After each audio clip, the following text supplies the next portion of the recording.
В Якутске обрушилась часть моста через озеро Талое. Могут пострадать люди. Обрушилась соединительная конструкция с мостом и пандусом. При падении она слегка повредила коммунальную трубу.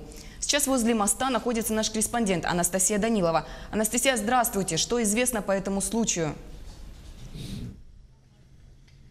Ольга, здравствуйте. Как все помнят, этот мост несколько лет подвергался нападкам вандалов. Переход через озеро Талое был буквально магнитом для хулиганов. Но даже если никто не причиняет ему увечья, он начинает обрушаться самостоятельно. Вчера стало известно, что мост через озеро Талое в Якутске лишился одной своей части. Причиной стало обрушение соединительной конструкции моста и пандуса. Что примечательно, участок с обрушением не применялся населением для переходов. Главстроем уже были предприняты меры по обеспечению безопасности.